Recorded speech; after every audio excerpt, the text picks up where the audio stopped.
you all so much for being here. I so appreciate seeing everyone. We will get started in just a few moments. Yes, that direction.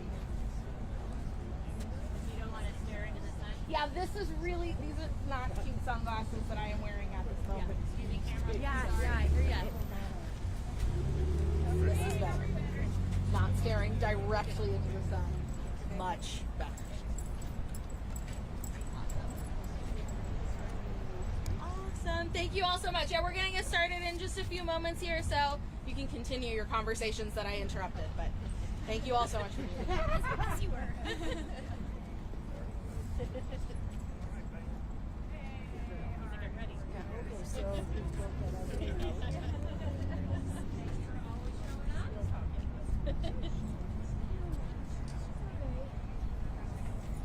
I'm coming back to start again.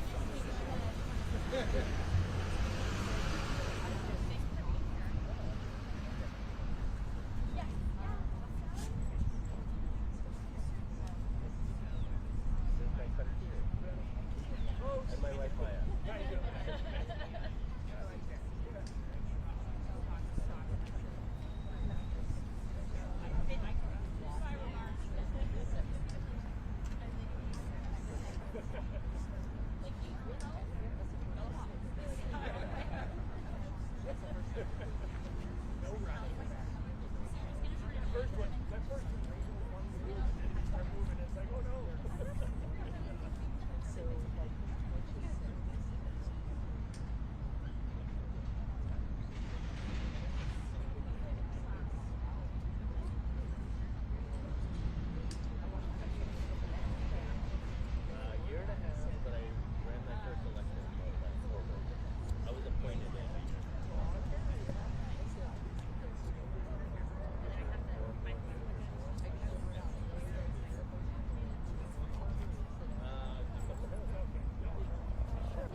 she's speaking right here.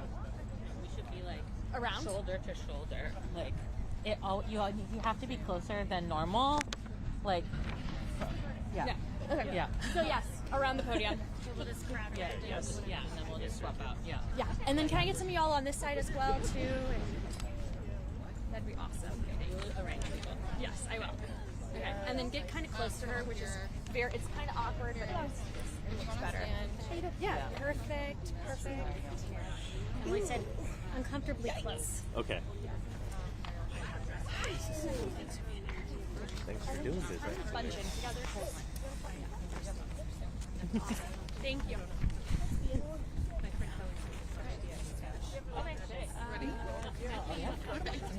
What do you want? Oh, okay. Yeah. Yes, ma'am. Yes. Yeah. Yes. Okay. Thank you. Okay. Okay. Yeah. We're waiting for some elected officials.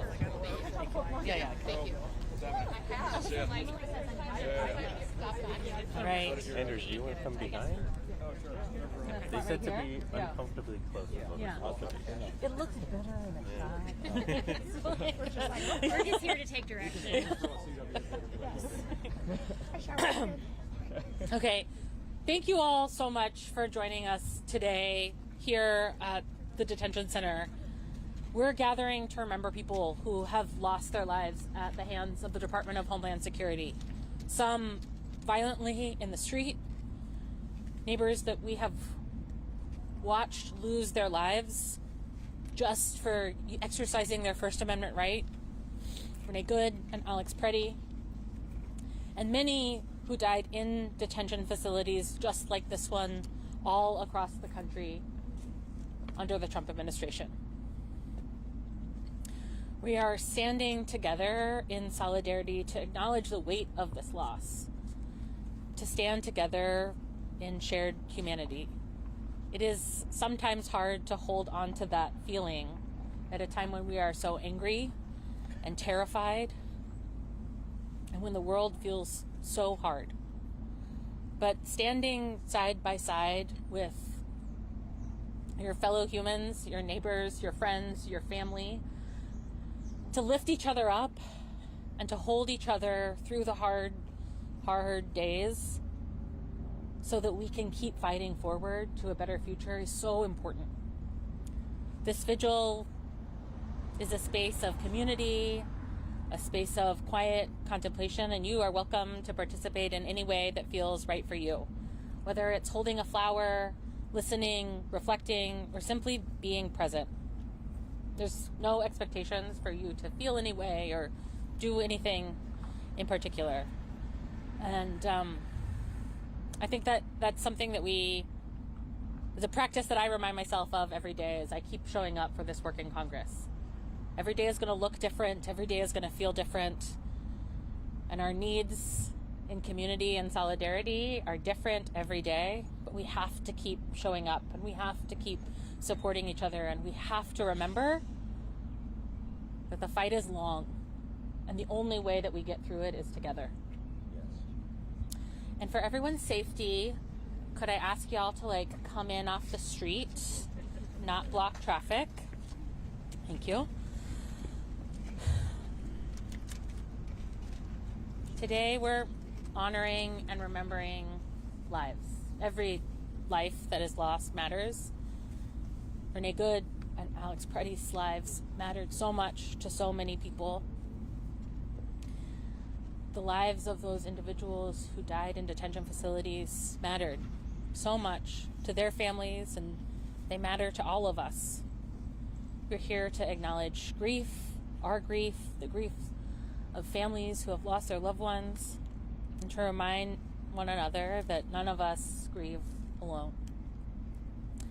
I'm grateful to be joined by so many colleagues in this fight today, alongside all of you neighbors, and will now pass the microphone to Mariel from OneAmerica. Can you all hear me? So higher? Closer? Okay. Hello and good afternoon. Thank you all for being here today.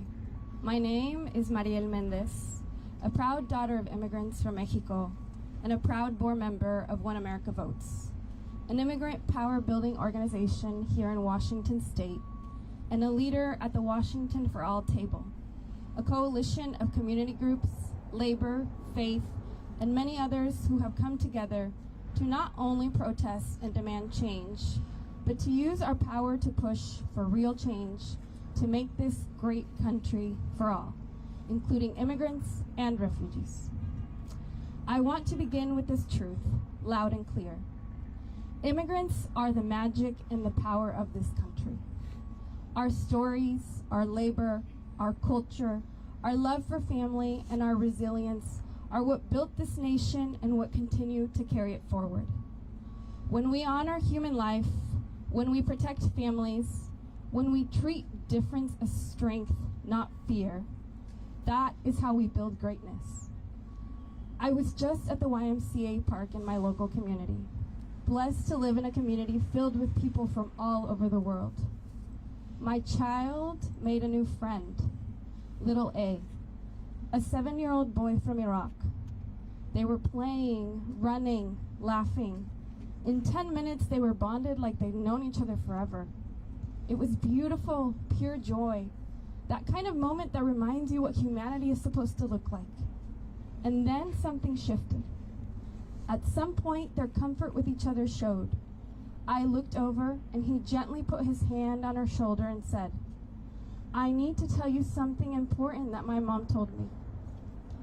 If police show up at your door and they have the letters ICE, don't open it. They will either take you or kill you." I couldn't believe what I was hearing. Another mom and I locked eyes in disbelief. What are we doing to our babies? What are we doing to humanity?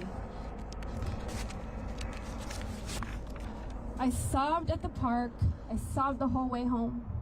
I am not okay, and we are not okay. Children should be worrying about playing, maybe even homework, not raids and deportations. Children should feel safe, not trained for terror. Children are sacred.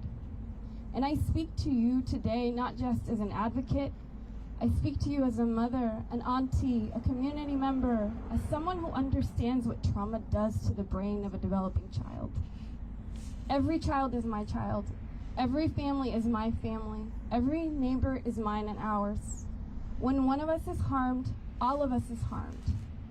Today, we gather to honor the lives taken, not only through death, but through trauma, separation, detention, and fear. We honor the mothers who never made it home, the fathers who are torn from their children, the families forever changed by systems of violence. Organizations like OneAmerica have been fighting for immigrant communities for years, organizing, resisting, and pushing to change policy at every level of government. And today we are outraged. Outraged by the violence, outraged by the trauma inflicted on our communities, outraged that human beings are treated as disposable and political pawns, outraged that our tax dollars are being used to separate and detain families. We still have time, but only if we act now. This is a moment to rise together. This is a moment to choose each other over violence, to choose love over fear, to choose community over hate, to choose whether this chapter of our history is marked by government violence or by we, the people, as the Constitution states. And because love and justice demands action, we are making our demands clear. We demand real policy change. First and foremost, not another dollar has to be given to ICE or CBP. We demand that Congress does not approve another dollar to this agency and vote no on any continuing resolution. We demand accountability and dismantling of the deportation machine. Not one more dollar. We demand an end to warrantless arrests and an end to child and family separation. There are currently over 3,800 children detained, and some as young as 2 months old. We demand the reinstatement of the sensitive locations policy so enforcement stops at schools, child care centers, hospitals, courts, and churches. We demand an immediate end to racial profiling in all enforcement actions, and we demand independent investigations into every killing and act of violence carried out by ICE and DHS.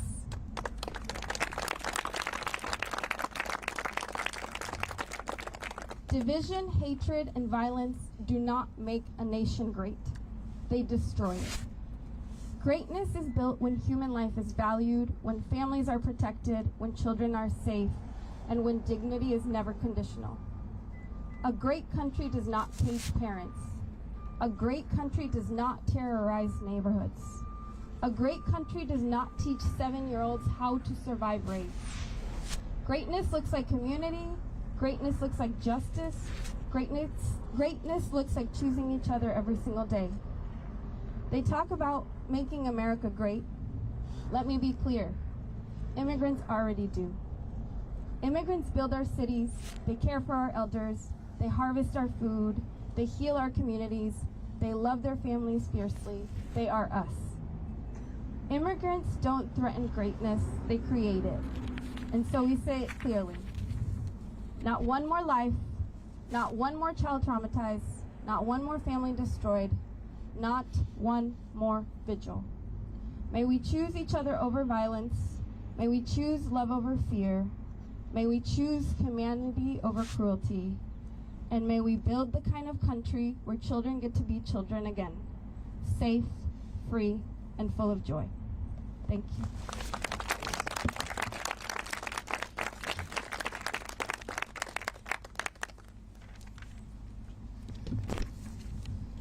Thank you for being here. My name is Olga Diaz, and I'm a member of the Tacoma City Council. We're gathered here to do a vigil for folks whose names we know that ICE has killed or harmed, but also all of those names of people who we don't know. We know there are people being harmed right now behind me.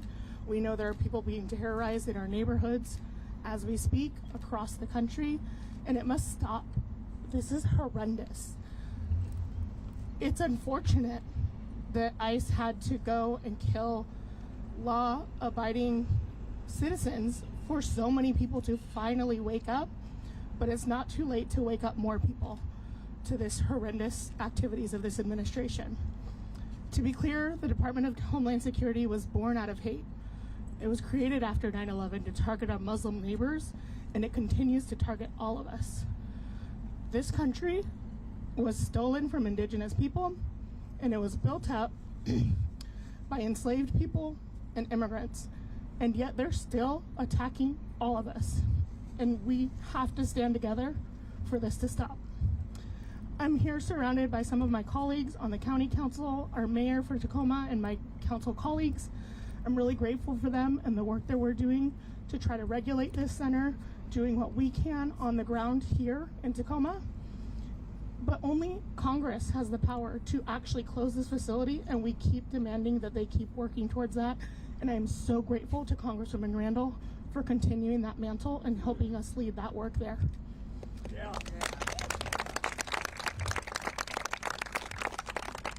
And to my colleagues, see if you have anything to add. Sure. Thank you, Olgi. I'm Sandesh Sadolge. I'm a city council member here in Tacoma as well. And I'm proud to be a foreign-born immigrant on this council right now. I'm proud to be on a council